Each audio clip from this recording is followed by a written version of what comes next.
acontecerá.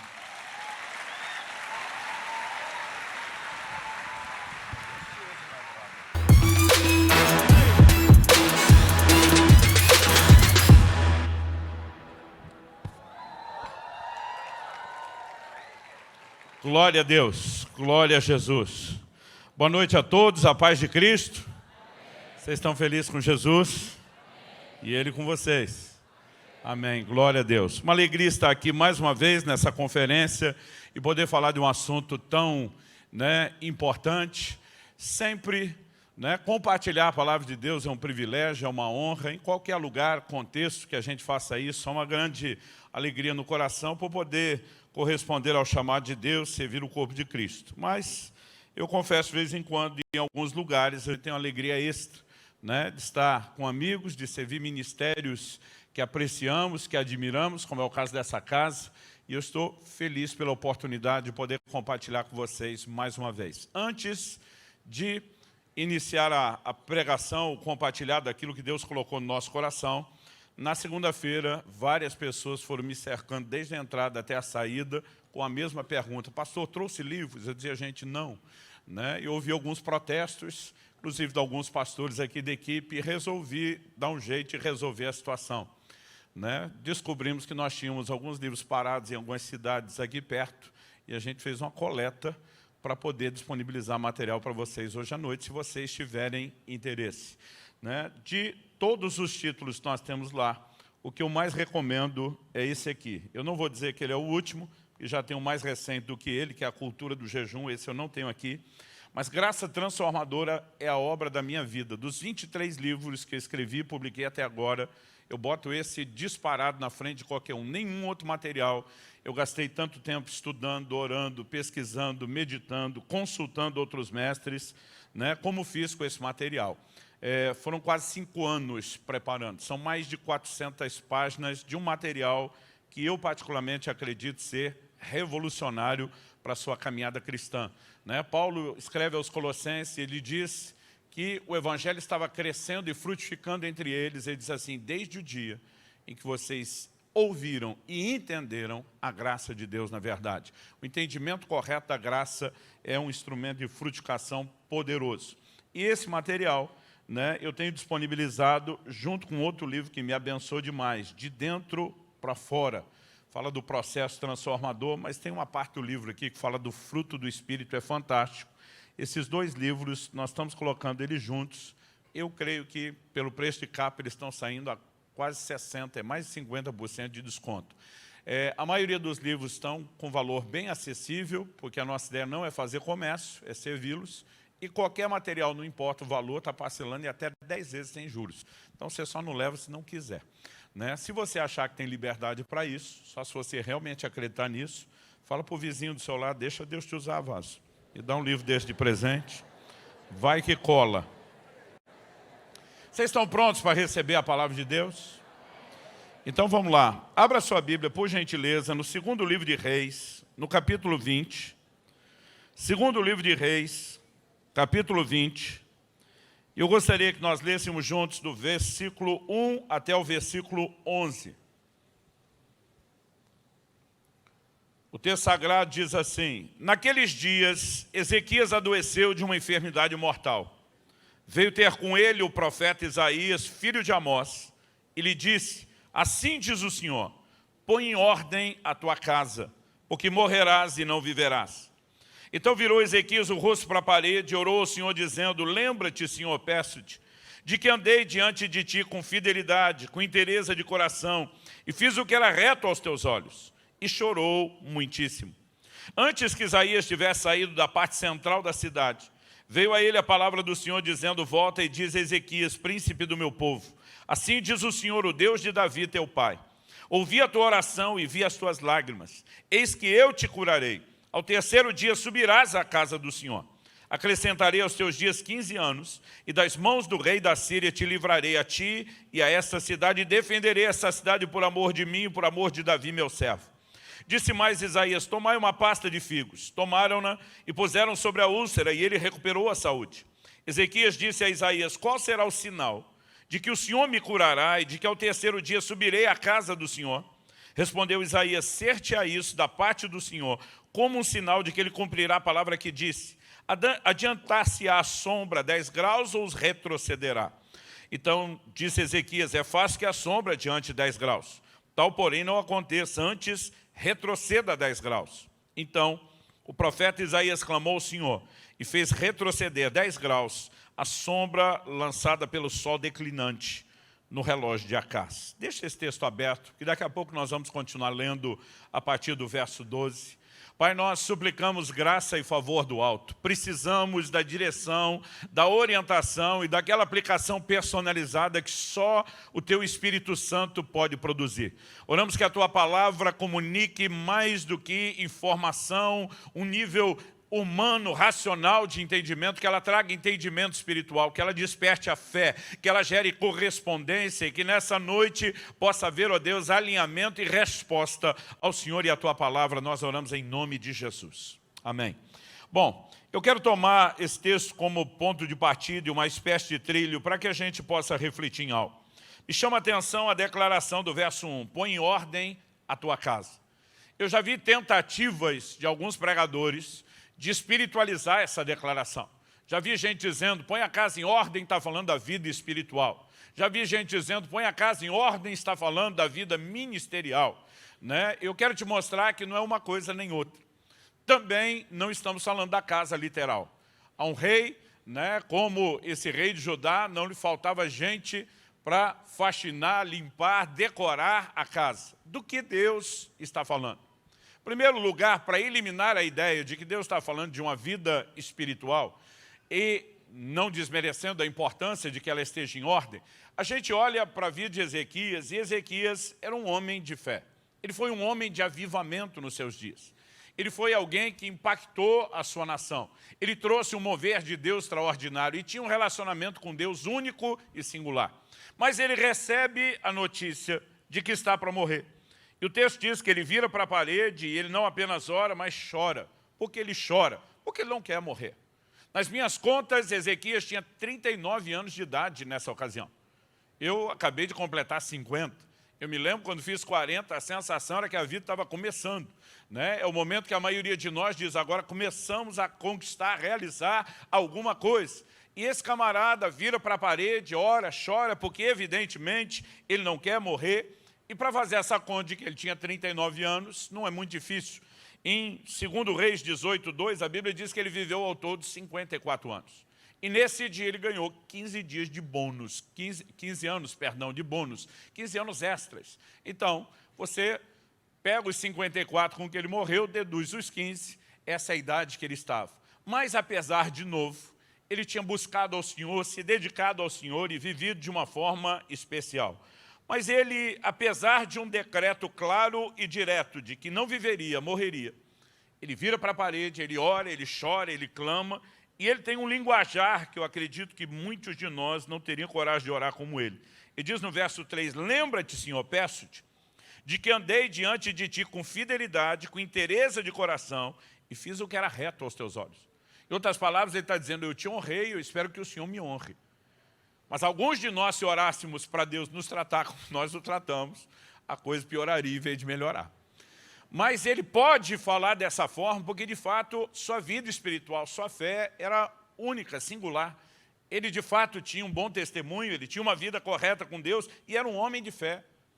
Quando Ezequias ouve o profeta Isaías que volta com a palavra dizendo, você não vai morrer, você vai viver, ele cobra aquele sinal profético de Isaías. Ele diz, normalmente, quando você dá uma palavra, tem um sinal profético. Qual é o meu sinal?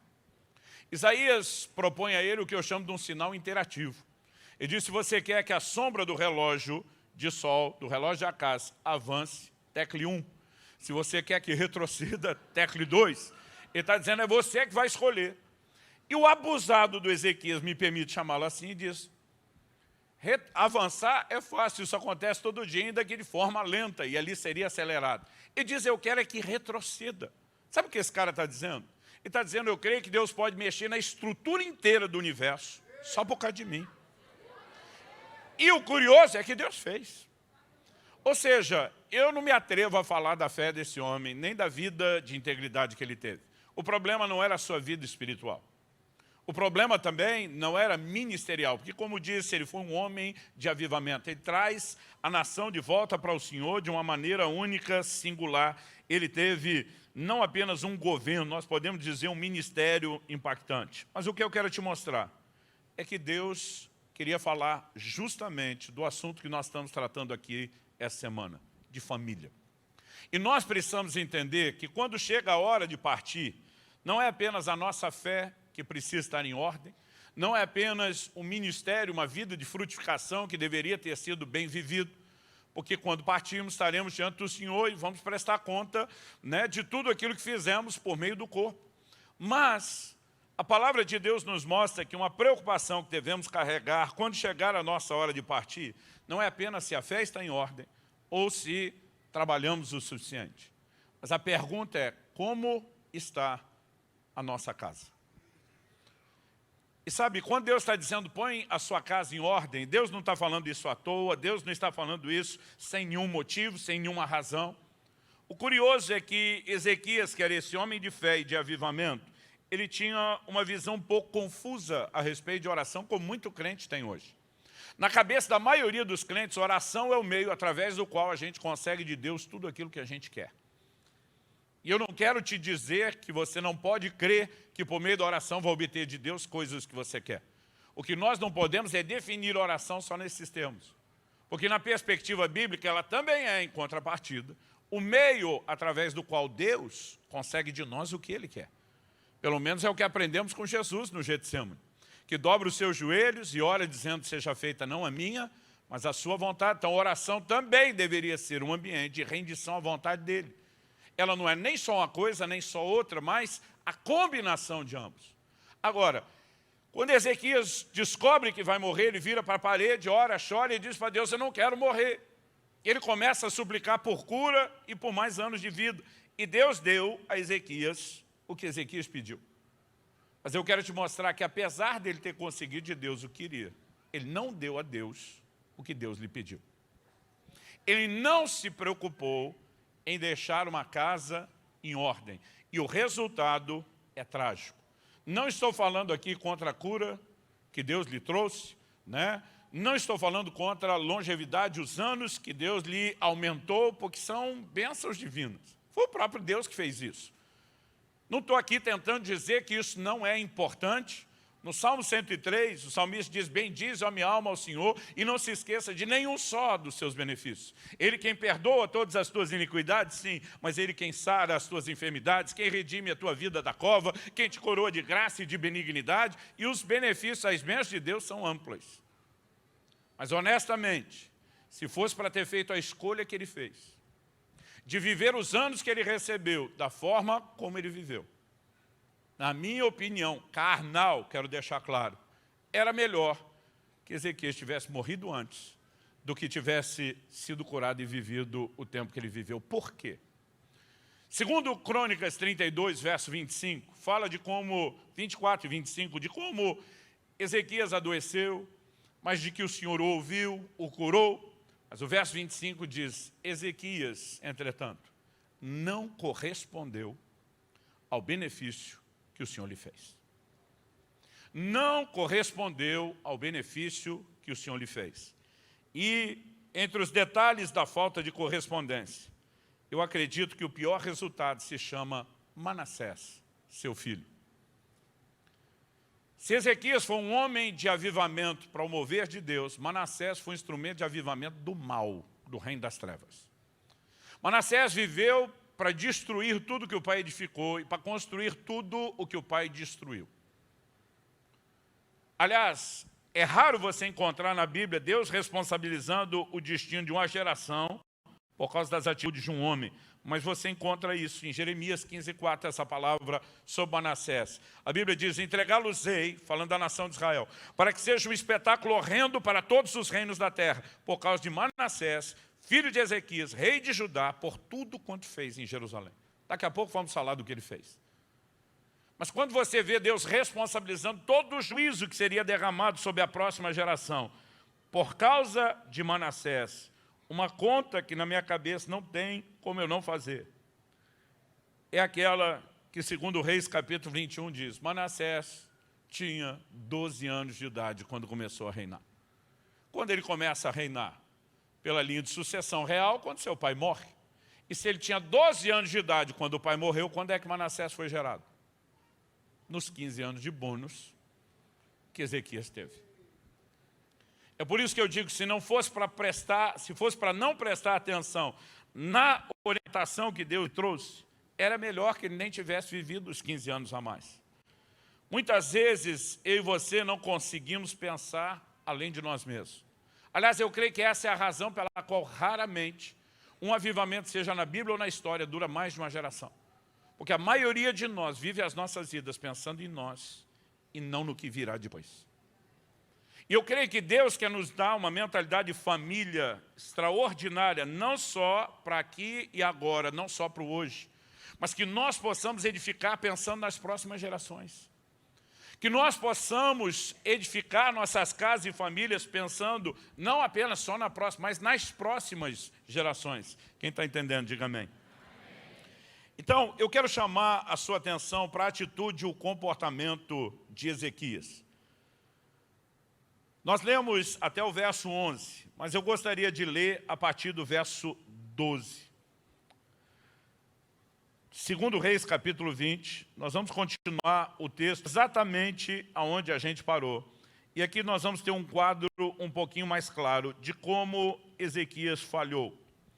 O texto diz assim, nesse tempo está falando depois da sua cura, Merodach-Baladã, filho de Baladã, rei da Babilônia, enviou cartas e um presente a Ezequias, porque soube que estivera doente. Ezequias se agradou dos mensageiros e lhes mostrou toda a casa do seu tesouro, a prata, o ouro, as especiarias, os óleos finos, seu arsenal e tudo quanto se achava nos seus tesouros. Nenhuma coisa houve, nem sua casa, nem todo o seu domínio, que Ezequias não lhes mostrasse.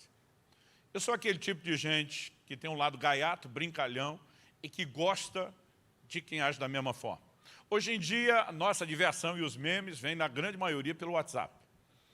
Mas, há uns anos atrás, quando a gente ainda distribuía as tentativas de brincar e de humor entre os amigos por meio de e-mail, eu lembro de um amigo meu que me mandou um e-mail. Quando eu li o título, antes de ler o que vinha, eu já comecei a rir porque eu conhecia a peça e eu sabia que ele era seletivo até com as brincadeiras. O título do e-mail era Manias de Pobre. Gente, eu ri a lista toda, porque eu acho que não tinha nada naquela lista que eu não tinha feito. Aí ele falava de uma geração, a nova não vai entender, de uma época em que a gente botava bombril na antena da TV para melhorar o sinal.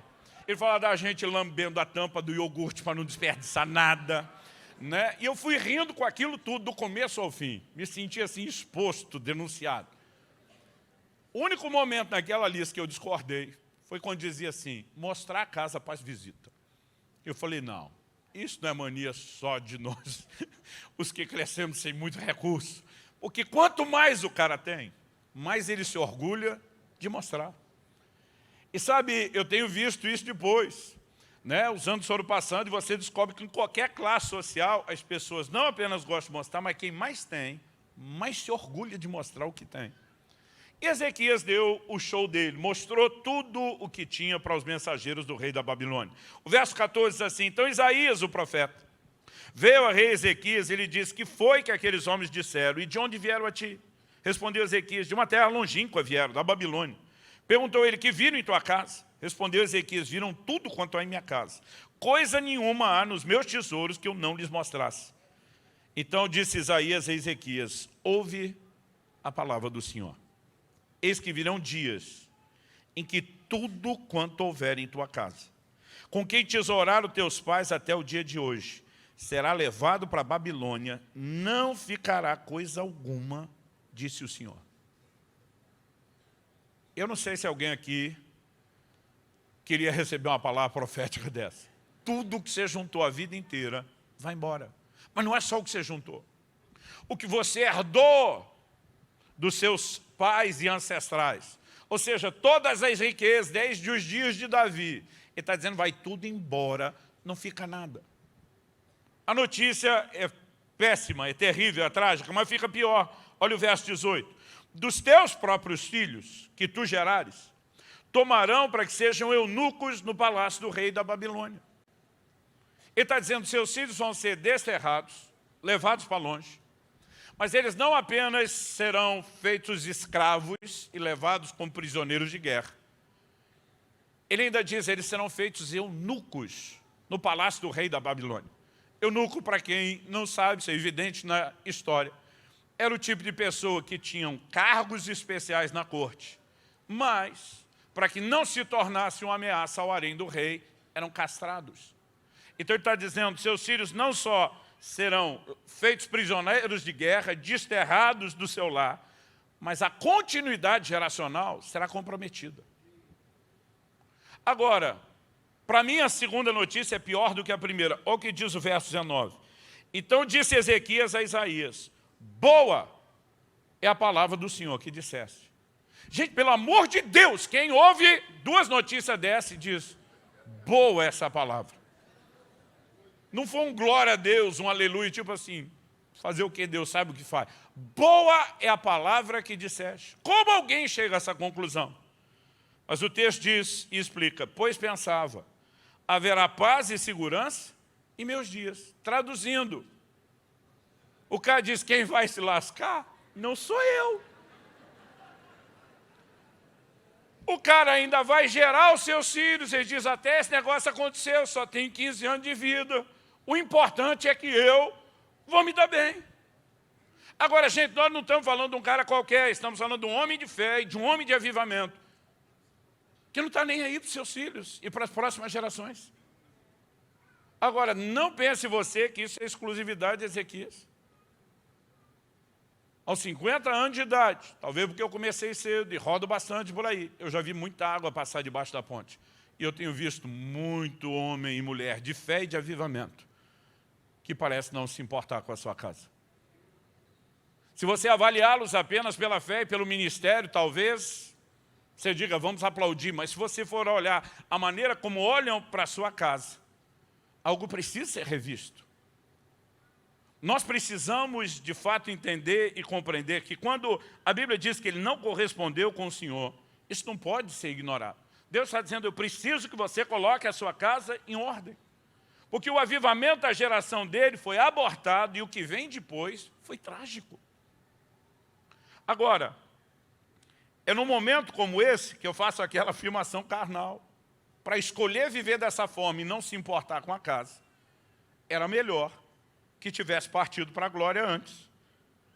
Agora, algo que eu e você precisamos compreender é que nada, eu falei que isso não é exclusividade de Ezequias, mas não é só de ministérios. Gente, há 3 décadas já praticamente no ministério pastoral, eu cansei de ver pessoas que em nome de ser bem-sucedido não só no ministério, mas também na carreira profissional, estão atropelando o casamento e a criação dos filhos. Aliás, eu acho interessante quando alguém às vezes me procura e diz, pastor, recebi uma boa oportunidade de emprego, vou ter promoção, vou ter aumento de salário, vou ter isso, vou ter aquilo. Olha, a cidade é jóia, já vi escola para as crianças. Normalmente eu pergunto, e já procurou uma igreja? Aí o cara diz, como é que é? Eu falei, você vai fazer uma mudança. Seus filhos estão bem ajustados, inseridos aqui. Você está preocupado se eles vão estar inseridos do lado de lá? E a maioria me olha com a cara e diz, honestamente, não pensei nisso. Meu querido, deixa eu te dizer. 1 Reis, capítulo 16, verso 34, a Bíblia diz, em seus dias, Iel, o betelita, resolveu reedificar Jericó. Mas havia uma palavra liberada sobre isso desde os dias de Josué. A Bíblia diz, com a perda do seu filho mais velho, lançou os fundamentos, iniciou a obra. Com a perda do seu filho mais novo, colocou as portas, fez o acabamento, a conclusão. Porque Josué tinha liberado uma maldição sobre quem reedificasse Jericó. Mas o cara foi e fez. Com a perda dos filhos, nada que você constrói na vida, à custa do sangue dos filhos ou da sua família, é na Bíblia um retrato de bênção, é de maldição. E nós precisamos entender o peso e a importância que isso tem na perspectiva divina e bíblica. Um dia desse, um irmão me abordou, ele falou, pastor, eu queria saber, nesse momento, tentar tirar do senhor a informação, o que o senhor mais valoriza? Eu falei, do quê? Ele falou, vamos lá. Ele falou, eu tenho te acompanhado. E esse cara tinha detalhes que eu fiquei perguntando, como é que ele tem? Ele falou, eu sei que o senhor já pregou em mais de 50 nações. Eu sei que o senhor roda os estados do Brasil todo num ano, né, de uma vez só. Eu sei isso, eu sei aquilo. Ele tinha dado dos nossos streamings de vídeo no YouTube, que nem eu tinha. Do quanto a gente vê, do quanto a gente acessa. E ele vai fazendo a lista. E daqui a pouco ele me pergunta, e tudo isso o que mais te empolga? Quais são os números que mais te empolgam? Eu olhei para ele e fiz assim com o dedo. 2. Eu falei, os 2 milhões de exemplares dos livros. Falei, não, 2 filhos. Crescidos, criados, amando e servindo ao Senhor. Não tem nada que me empolgue mais do que esse número. Sabe, alguma coisa, e eu não estou dizendo que a gente não possa ser grato pelo que Deus faz. Mas esse tipo de coisa não é nem colocado na lista. Ninguém trata isso como realização, como um feito. Quando eu olho para Ezequias, eu percebo que ele tinha tudo o resto. Mas ele, de fato, falhou em relação à sua casa. Dá uma olhada comigo em 2 Reis, se a gente continuar um pouquinho mais. 2 Reis, capítulo 21. A partir do verso 1, a Bíblia diz assim, tinha Manassés 12 anos de idade quando começou a reinar, e reinou 55 anos em Jerusalém. Sua mãe se chamava Refisbá. Ele fez o que era mal perante o Senhor, segundo as abominações dos gentios, que o Senhor expulsara de suas possessões de diante dos sírios de Israel. Pois tornou a edificar os altos que Ezequias, seu pai, havia destruído. Levantou altares a Baal. Fez um poste ídolo como que fizera Acabe, rei de Israel, e se prostrou diante de todo o exército dos céus e o serviu. Edificou altares na casa do Senhor, da qual o Senhor tinha dito, em Jerusalém porei o meu nome. Também edificou altares a todo o exército dos céus nos 2 átrios da casa do Senhor. Queimou seu filho como sacrifício. Adivinhava pelas nuvens. Era agoureiro e tratava com médiuns e feiticeiros. Prosseguiu em fazer o que era mal perante o Senhor para o provocar a ira. Também pôs a imagem de escultura do poste ídolo que tinha feito na casa de que o Senhor dissera a Davi a Salomão, seu filho, nessa casa e em Jerusalém, que escolhi de todas as tribos de Israel, porém meu nome para sempre. E não farei que os pés de Israel andem errantes a terra que dei aos seus pais, contanto que tenho cuidado de fazer, segundo tudo que lhes tenho mandado e conforme toda a lei que Moisés, meu servo, lhes ordenou. Eles, porém, não ouviram. Olha o que diz o verso 9, Manassés, de novo Deus responsabiliza Manassés pelo custo de uma geração. E Manassés de tal modo os fez errar, que fizeram pior do que as nações que o Senhor tinha destruído de diante dos sírios de Israel. Quando você vê as advertências que Deus faz àquela geração que sai no êxodo do Egito rumo à terra prometida, talvez uma das advertências mais repetidas seja, não façam conforme os costumes dos povos de Canaã. Não façam como essa gente tem feito. É por causa do que eles têm feito que eu estou lançando eles fora e dando a terra a vocês. Não faça como eles fizeram. Talvez uma das advertências mais repetidas. A geração de Manassés, ela chega no que nós podemos chamar do ápice, o apogeu da apostasia. Eles não apenas fizeram o que eles faziam, eles conseguiram fazer pior do que aqueles povos faziam. Tudo o que Ezequias havia desfeito, a idolatria, trazendo o povo de volta para Deus, ele restaurou. O que Ezequias edificou para o culto a Deus, ele destruiu. E sabe, isso aperta e pesa o meu coração. Eu e você precisamos entender, quando Deus diz para Ezequias, você vai morrer, põe sua casa em ordem. Deus quer que eu e você lembramos que a gente não está aqui para sempre. Que nós não vamos durar para sempre. E que nós precisamos viver a nossa vida passageira aqui, não só pensando na eternidade, que nos aguarde e viver em função dela, mas também no que nós vamos deixar depois de estarmos aqui. Deus está dizendo, põe sua casa em ordem, porque depois que você não estiver aqui, tem que ter continuidade. E ele não deu atenção a isso, o resultado foi trágico.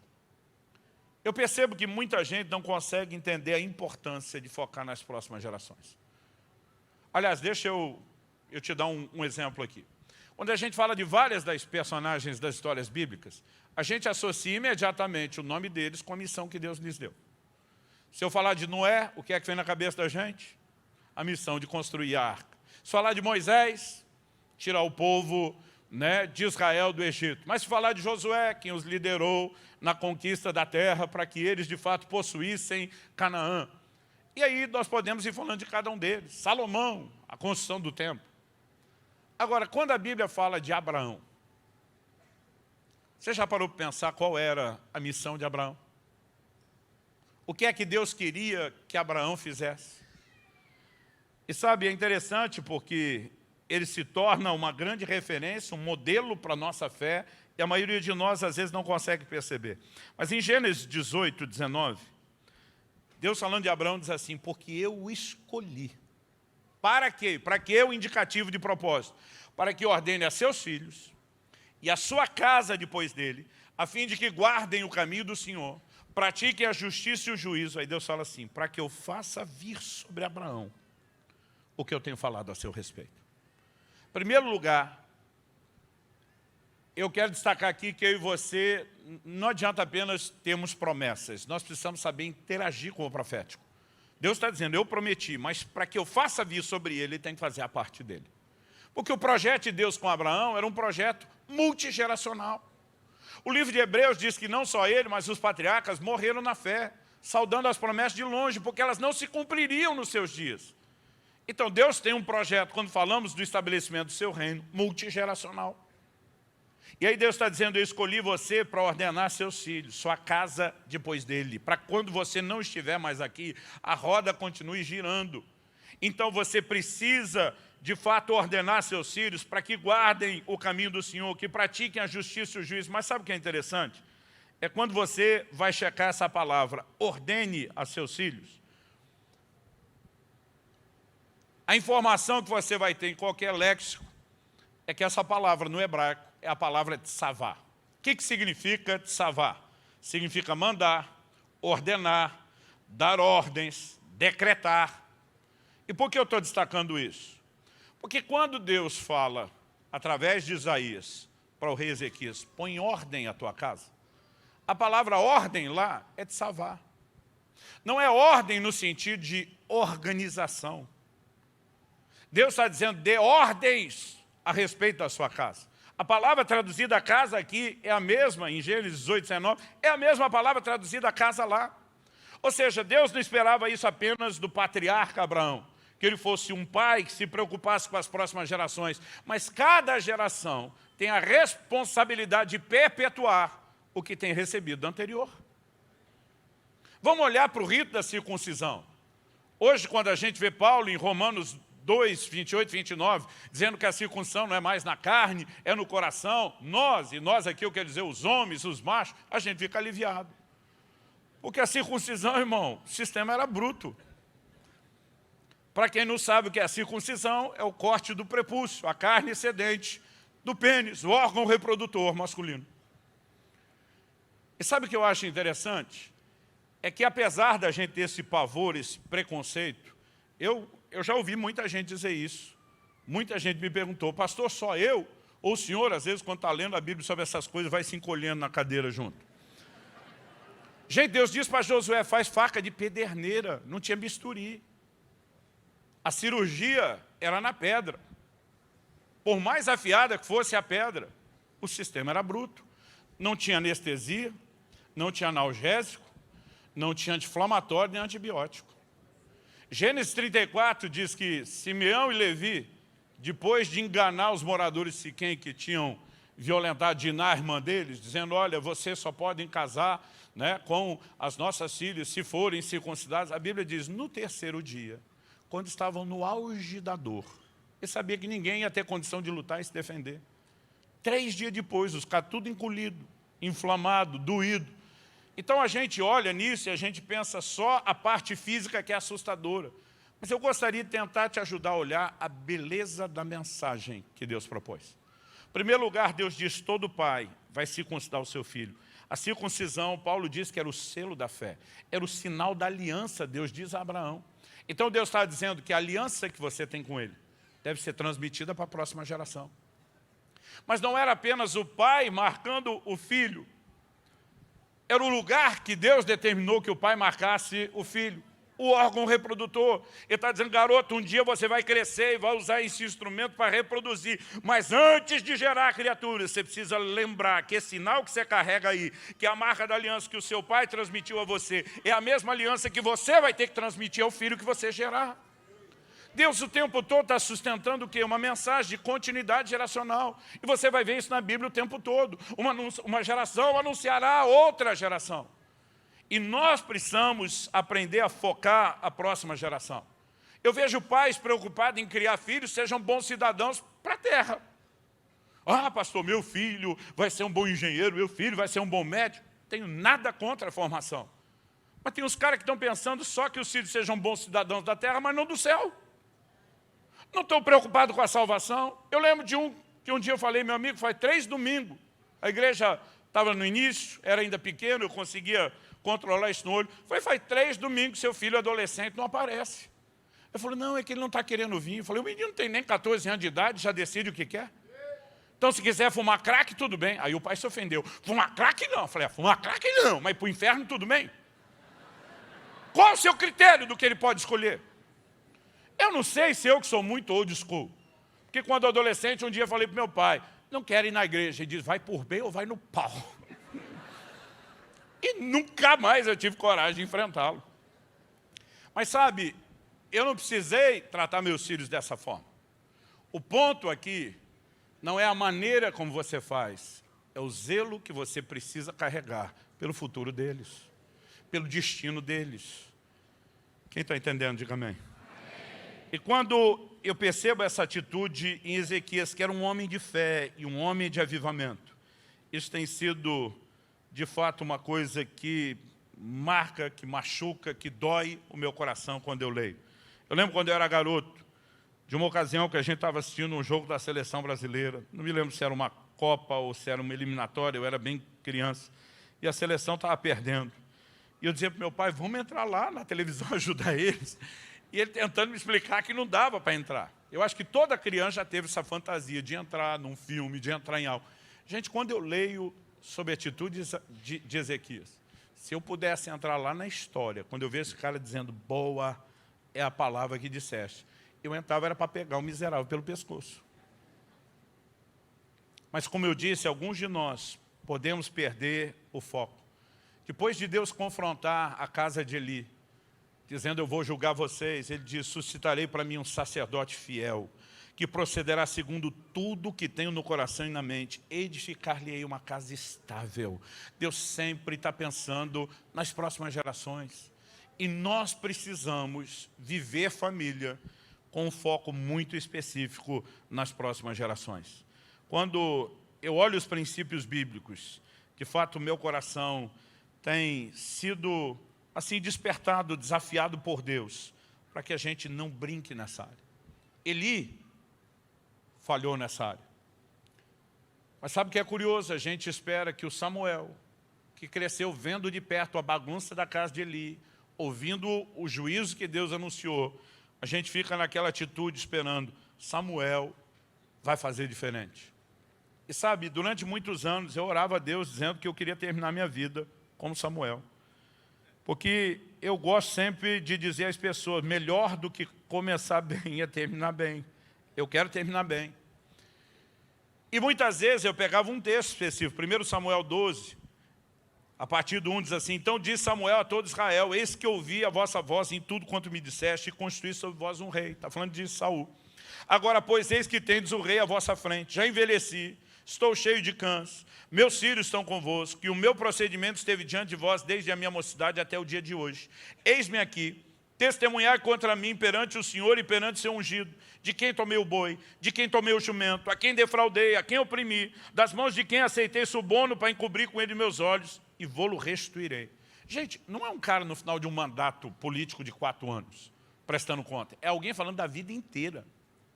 E diz, desde a minha juventude até a minha velhice, eu tive diante de vocês. Alguém pode falar alguma coisa contra mim? Alguém pode me apontar o dedo e me acusar de algo? Verso 4 diz assim, então responderem, nada nos defraudaste, nem nos oprimiste, nem tomaste coisa alguma das mãos de ninguém. Ele não fica feliz com o fato de eles dizer, não temos nada. Ele ainda diz, o Senhor é testemunha contra vós outros, e o seu ungido, aponta para Saul, é hoje testemunha de que nada tem desachado nas minhas mãos. A Bíblia diz, e o povo confirmou, Deus é testemunha. Eu li esse texto e dizia, Samuel é o cara, íntegro até o fim. Quero terminar como Samuel. Orei, falei isso para os outros por um tempo. Até que quando Deus começou a me fazer entender essa importância de focar a próxima geração, um dia eu enxerguei em 1 Samuel 8 algo que eu não tinha percebido. A Bíblia diz assim: tendo Samuel envelhecido, constituiu seus filhos por juízes sobre Israel. O primogênito chamava-se Joel e o segundo Abias, e foram juízes em Berseba. Verso 3 diz: porém, seus filhos não andaram pelos caminhos dele, antes se inclinaram à avareza, aceitaram subornos e perverteram o direito. Eu acho que a hora que Samuel está diante do povo dizendo: alguém pode falar algo contra mim, imagina um monte de gente resmungando, contra tu não. Mas se tu descer para o nível dos filhos, nós escangalhamos a família. A Bíblia diz que eles não andaram pelos caminhos dele. Olha o que diz o 4. Então os anciãos de todo Israel. Outra tradução diz: os anciãos todos de Israel. Os anciãos eram aquelas pessoas de idade que tinham peso, opinião, que julgavam, que votavam, de todo Israel. Isso em muitas igrejas antigamente seria chamado de Assembleia Geral Extraordinária. Convocação do presbitério, de todo mundo que vota. A Bíblia diz: todo mundo reuniu. A Bíblia diz: e vieram a Samuel a Ramá e lhe disseram, verso 5, vê, já estás velho. E já está velho, era mais ou menos assim: tu está com o pé mais para lá do que para cá. Você não vai durar para sempre. E diz: e os teus filhos não andam pelos teus caminhos.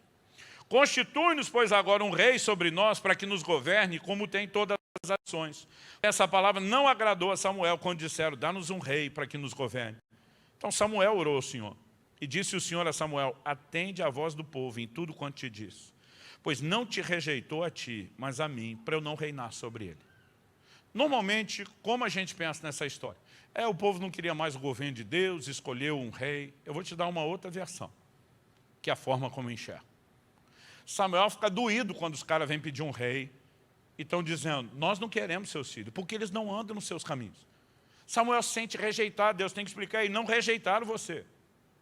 Tanto que ele governa até muito velho. Na verdade, todo mundo admirava ele.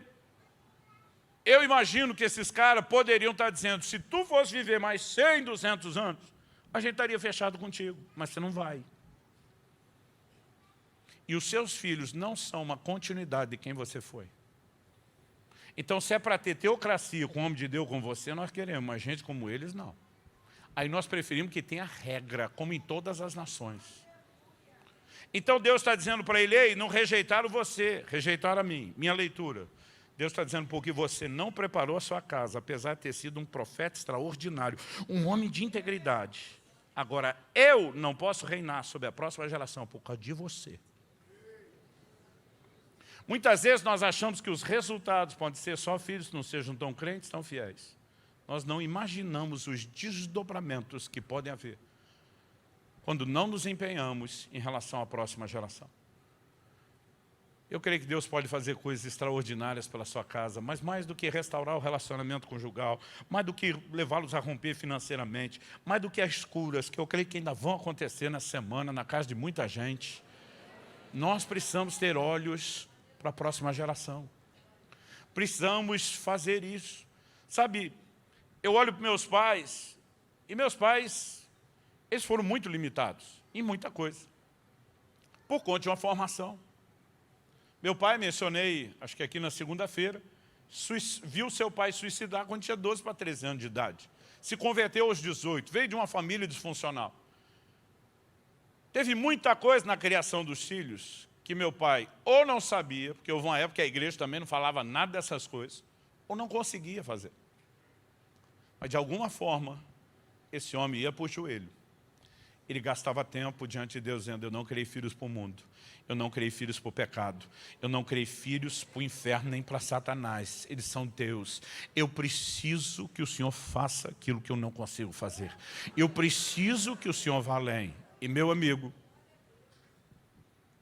se tem alguém que pode falar da teoria da conspiração, é os crentes. Eu gosto de dizer para alguns: tudo conspira em teu favor. A Bíblia diz: todas as coisas contribuem para o bem dos que amam a Deus, mas quando tem gente orando, é impressionante o que pode acontecer. Gente, eu tentei desviar na adolescência. Outro dia alguém me falou: o senhor nunca tentou? Eu falei: tentei, mas não me deixaram. que papai e mamãe eram gente de oração, e eles estavam lá brigando o tempo todo. Sabe, eu não estou aqui cobrando de você que você tem que saber tudo sobre criação de filhos, embora eu possa te dizer, poderia saber bem mais. Porque hoje em dia nós temos tanto material, tanta orientação, e os clientes estão lá querendo saber só como prosperar financeiramente, mas às vezes não estão preocupados em como prosperar na família. Dá para melhorar isso também.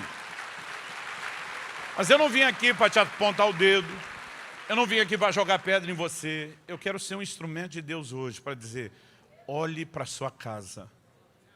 Gente, eu orava pelos meus filhos antes de casar, eu orava pelos meus netos antes de casar. Se existe algo que tem marcado minha vida de oração ao longo dos anos, a continuidade geracional. E eu não oro apenas para que Deus faça. A gente tem buscado de Deus aquela condução, né, a liderança do Espírito Santo para que a gente saiba como fazer. Eu sou filho de pastor.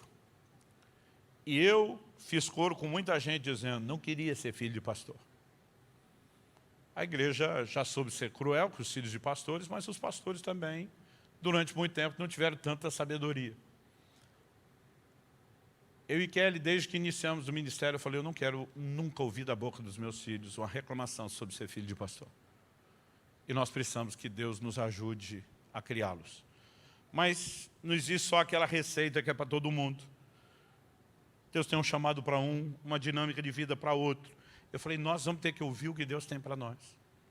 Eu lembro quando meu filho Israel tinha perto uns 9 anos de idade, toda vez que eu voltava de viagem, porque por 17 anos, quase 18 antes da pandemia, eu viajei em média toda quinta, sexta, sábado, voltava para estar em casa e com a igreja de domingo a quarta. Essa era a minha rotina. Quando meus filhos eram bem pequenos, Kelly viajava comigo, levava eles juntos, né, até que eles começaram aquela fase de serem alfabetizados, já não podiam faltar na escola. Ainda teve um pouquinho de tempo que, como minha esposa sempre foi pedagoga e ela sempre foi a orientadora pedagógica das escolas que meus filhos estudavam, que normalmente eles ganhavam bolsa onde ela trabalhava, a gente ainda conseguia um pouquinho, 1, 2 vezes ao mês, fazer algo, mas chegou uma hora que não dava mais. Então meus filhos já não saíam juntos. Eu lembro de uma ocasião que cheguei e que ele fazia questão de que a gente tivesse um ritual. Chegava, tinha que contar como foi, o que Deus fez, o que aconteceu, dar os testemunhos. E se alguém me levou a passear alguma coisa, tinha que mostrar foto para a família. Então eu chegava, ficava todo mundo esperando o relatório da viagem. Eu lembro de um dia desse, depois de testemunhar o que Deus tinha feito, aquele falou, tirou alguma foto?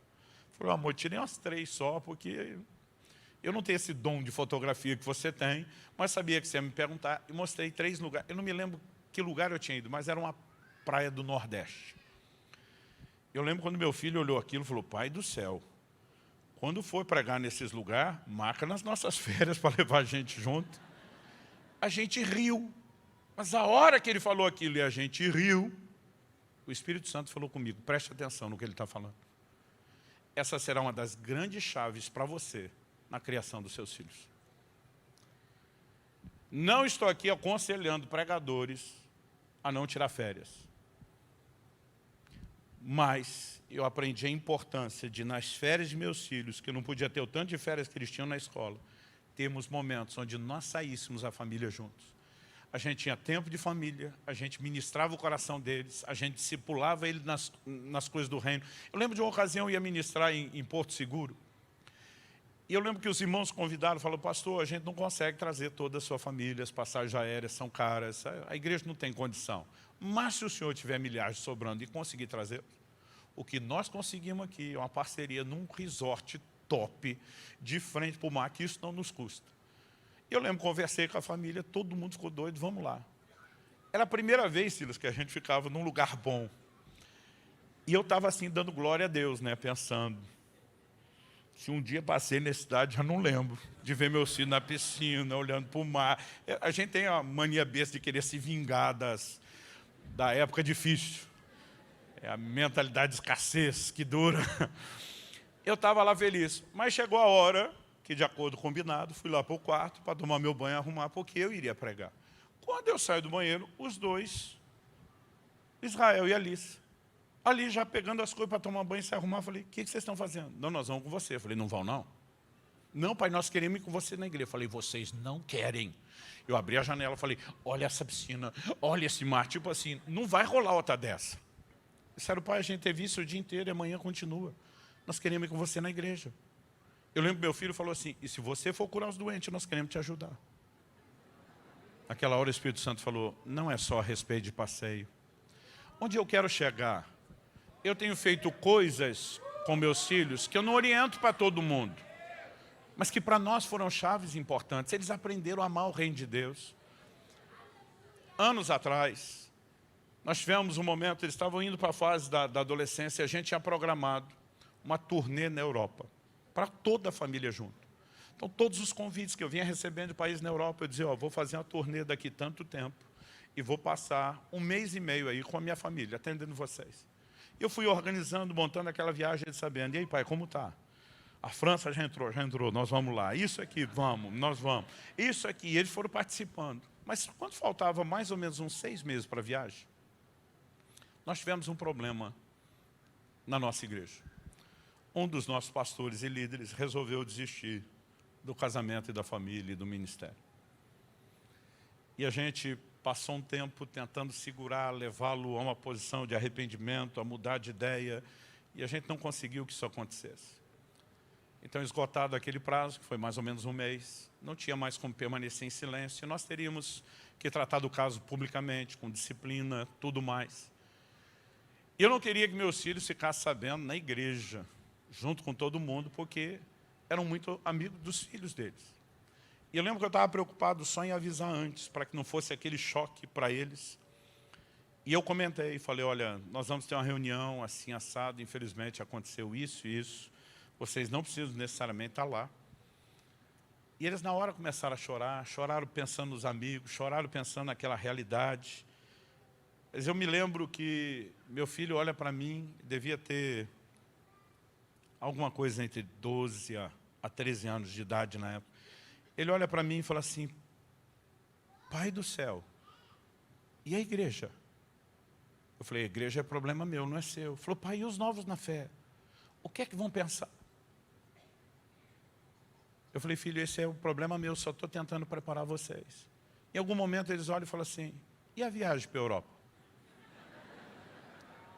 E essa eu não tinha planejado, eu nem sabia como falar ainda, mas lógico que ia ter que mudar. Porque eram 5 meses para frente. Aí eu falei, o que tem a viagem para a Europa?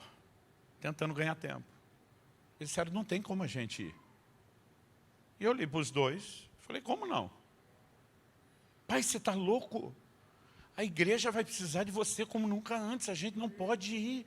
Falei para eles, vocês são mais importantes que a igreja. Eles disseram, a gente sabe disso, mas a gente pode ir para a Europa a qualquer hora. E a igreja precisa do Senhor agora. Os dois se olharam, tipo, meio que não estão acreditando no que o pai está falando. Numa troca de olhares, eles se entenderam, dobraram os joelhos. Na minha frente, eles oraram. E até hoje, a lembrança disso me emociona. Eles disseram, Deus, nós somos gratos por essa porta que o Senhor abriu, por essa viagem toda que está planejada e preparada para a Europa, mas nós estamos te ofertando isso de volta. A gente se recusa a sair daqui a qualquer lugar, quando a tua igreja precisa tanto do nosso Pai. Nós estamos te ofertando a viagem, o nosso Pai, dá um jeito de falar com Ele, para Ele entender a importância disso. Nós não fomos a lugar nenhum naquele ano, fizemos essa viagem depois. Mas alguns meses se passaram depois da virada do ano. E o Senhor disse, eu vou honrar seus filhos.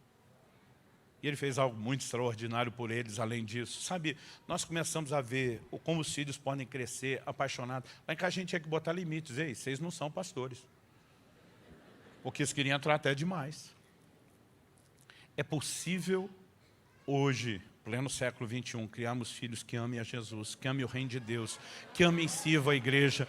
Eu oro, eu sonho por isso. E vou repetir o que eu falei antes. Se você não está vivendo essa realidade, ou não está indo nessa direção, eu não vim para te apontar o dedo. Toda vez que Deus expõe alguma coisa que não está legal, Ele está nos dando a chance de arrumar, de consertar, antes que seja tarde demais. Agora, a gente desceu a lenha no Manassés, que na minha opinião foi o mais endemoniado de todos os reis de Israel. Mas se você não sabe, Manassés no fim da vida se arrependeu. encontrou misericórdia. Meu querido, se um filho desse, como Manassés, pode ter intervenção de Deus, qualquer outro pode. Eu gostaria que nós terminássemos, vamos ficar em pé, eu gostaria que nós terminássemos orando pela nossa linhagem, pela nossa descendência. Agora eu já estou na fase que minhas orações estão muito mais em cima dos netos, não só dos 2 que eu já tenho, dos que virão, dos bisnetos, do que qualquer outra coisa. Mas não importa quantas vezes você já fez isso, eu gostaria que nós reafirmássemos, consagrássemos a Deus nossa casa, nossos filhos, nossos netos, nossa linhagem. Deus fez aliança com muitas pessoas na Bíblia, de continuidade geracional. Muitas. Com Abraão sobre o propósito, com Arão sobre o sacerdócio, dentre ramificações da linhagem de Arão, Deus diz aqui, está dando ruim. Mas nisso aqui, com Finéias, por exemplo, lá na frente, nós vemos uma promessa que Deus faz a Davi, sobre sucessão no trono, da qual viria o Messias.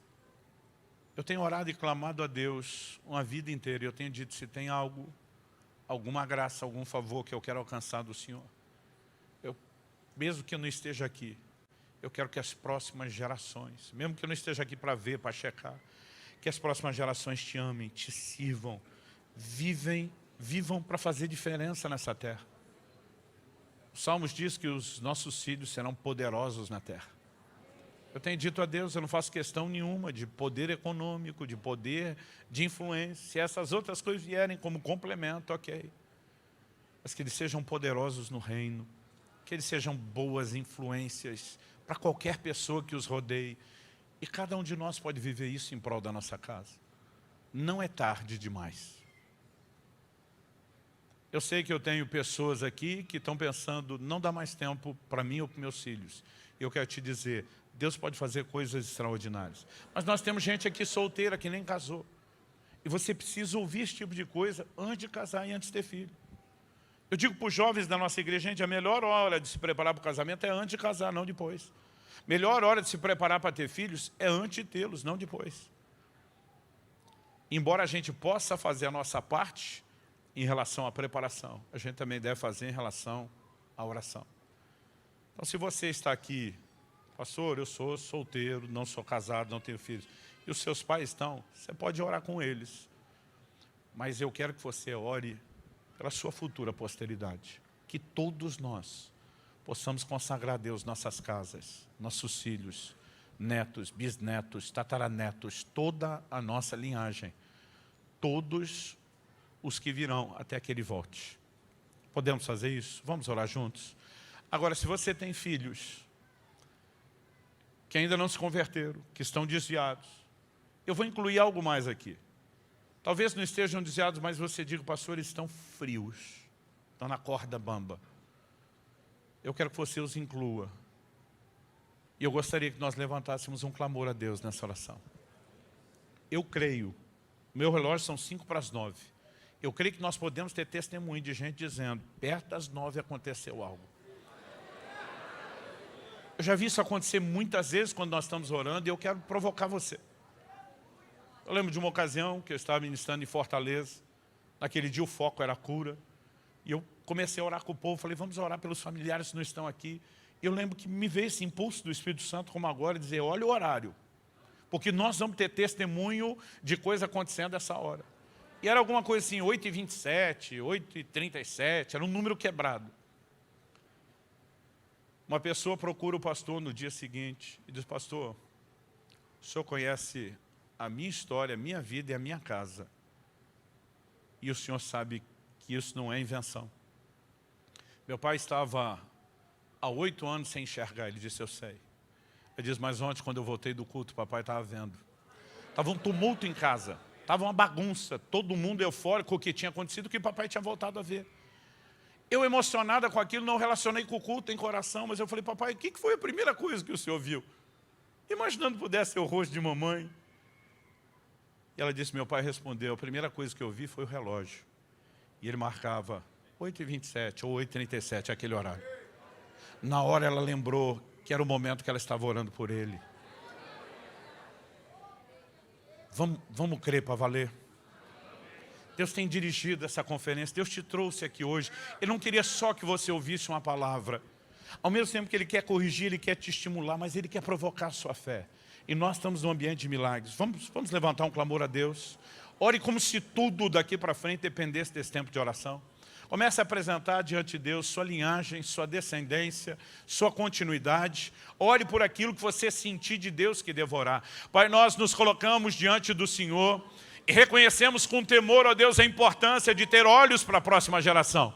Reconhecemos ao mesmo tempo, ó Deus, a nossa limitação, a facilidade com que podemos nos distrair, até em nome da fé pessoal, de, ó Deus, foco no ministério. E Pai, nós clamamos que ninguém se esqueça da sua casa, que ninguém deixe de ter olhos para o futuro e para as próximas gerações. Pai, nós oramos que possa haver no coração de cada um entendimento de que a ordem dada a Abraão não é só dele, é uma responsabilidade que se estende e se renova a cada geração, de ordenar os nossos filhos, a nossa casa depois de nós. E Pai, nós os consagramos e santificamos ao Senhor mais uma vez.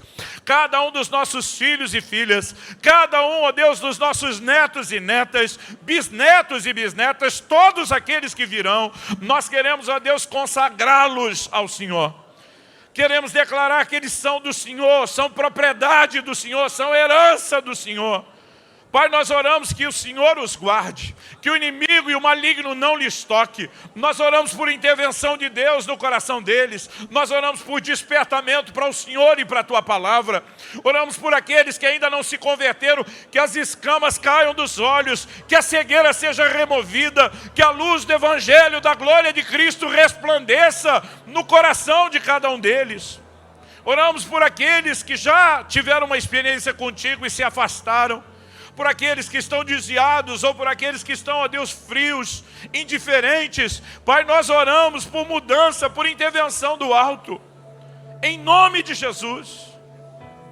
Oramos que haja, ó Deus, arrependimento, que haja um posicionamento por parte de cada pai e mãe, em relação àquilo que falharam, mas que não deixe de haver no coração de cada um deles a esperança de ainda haver intervenções da parte do Senhor.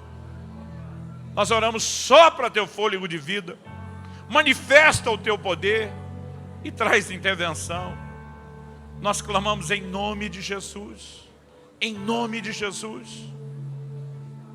Dá ordem aos Teus anjos, mobiliza-os esta hora. A Tua palavra diz que eles são espíritos ministradores, enviados a serviço daqueles que hão de herdar a salvação. Envia-os agora, Senhor, aos lugares talvez mais escuros e nojentos espiritualmente falando, para que haja proteção, para que haja libertação, para que haja intervenção do alto. Mas Deus, não clamamos somente pelos filhos, netos e as próximas gerações.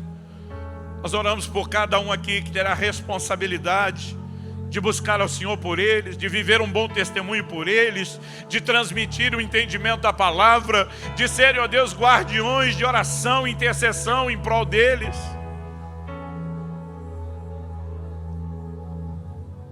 Nós oramos em nome de Jesus. Estende a Tua mão. Estende a Tua mão. E toca tanto os nossos descendentes, como toca também, ó Deus, os nossos corações, para que possamos sair desse lugar com uma firme resolução, de não sermos apenas homens e mulheres de fé, nem só homens e mulheres de avivamento, mas homens e mulheres de uma casa em ordem, para a glória de Deus. Naquilo que será um processo e não imediato, nós oramos que haja fé, esperança, que haja perseverança e dedicação, e que muitos testemunhos sejam dados para a glória do Teu nome. Nós oramos em nome de Jesus e para a glória de Deus. Se você crê e concorda, diga amém. Se você recebe essa palavra, diga eu recebo em nome de Jesus.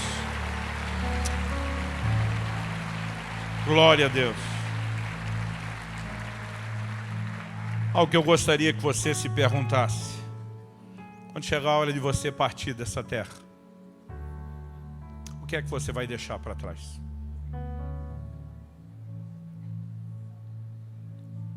O legado precisa ser mais do que o bom testemunho e as conquistas.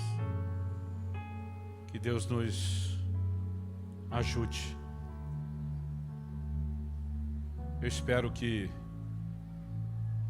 apesar da ênfase de eu falar um pouquinho direto, e acredite, eu fico segurando minha inflamação aqui, porque eu não quero parecer que eu estou atacando você.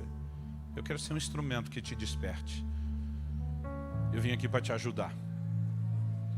Mas que Deus traga temor aos nossos corações, para que a gente conduza as nossas casas. Amém?